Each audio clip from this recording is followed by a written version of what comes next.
Lové au pied des dentelles de Montmirail, Gigondas est un lieu d'habitat historiquement stratégique et ses voies de communication naturelles mènent à la vallée du Rhône, à la mer, puis au monde. Sous le bas empire romain, la villa Iucunditas voit la viticulture prospérer.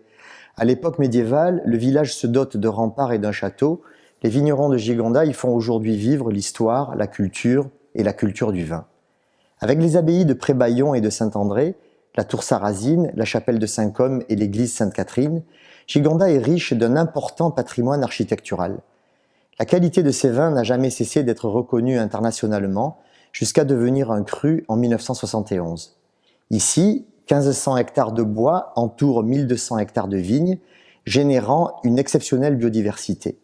Le plus grand conservatoire du monde pour le cépage Grenache a été planté par les vignerons de Gigondas, dont la profondeur de savoir-faire explore sans cesse le potentiel de ce terroir exceptionnel.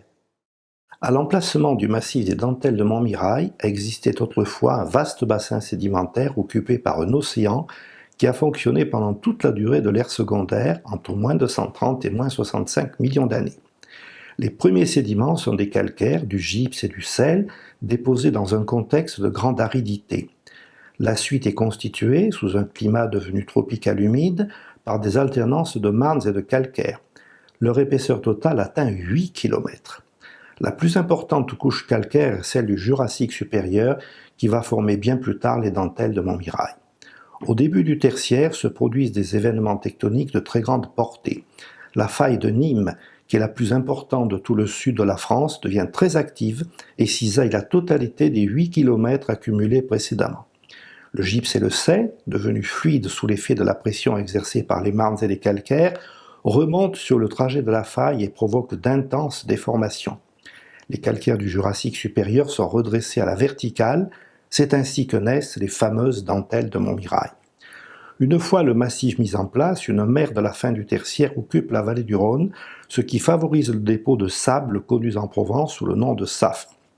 Enfin, au cours du Quaternaire, les alternances de périodes glaciaires et chaudes favorisent le transport de puissants éboulis depuis le massif jusque dans la plaine, où il constitue un cône de déjection très vaste connu sous le nom de cône de la Font des Papes. Nous nous trouvons ici au cœur du vallon de la Romanne, un lieu où se trouve parfaitement exprimée l'une des familles de terroirs majeures de Gigondas, à savoir les marnes et les calcaires du Crétacé. Dans ces lieux, la vigne est très fréquemment implantée directement sur la roche-mère, en sorte que son système racinaire puise directement dans ces matériaux marneux argileux. Ces argiles, les voici.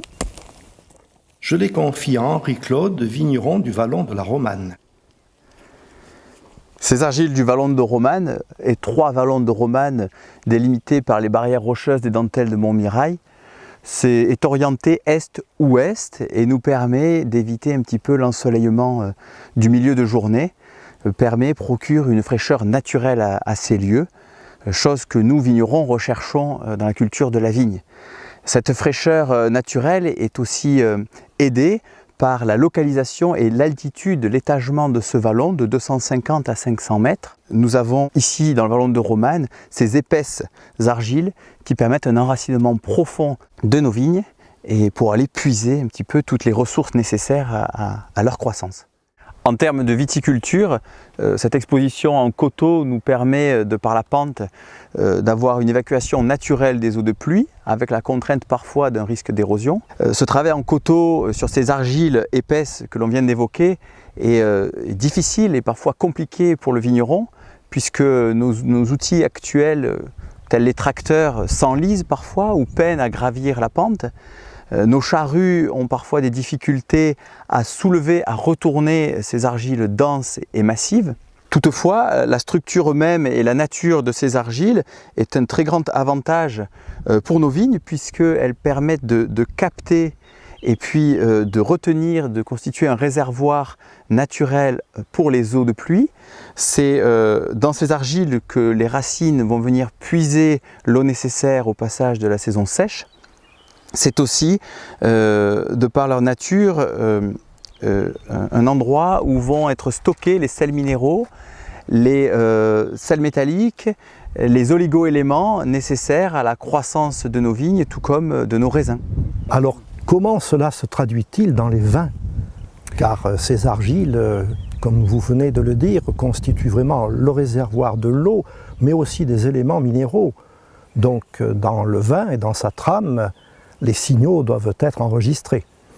En effet, Georges, et j'ai toujours gardé à l'esprit cette belle illustration que vous faites de la relation facile à établir entre la nature, l'aspect d'un sol, à la sensation que l'on a en dégustant les vins issus de ce terroir.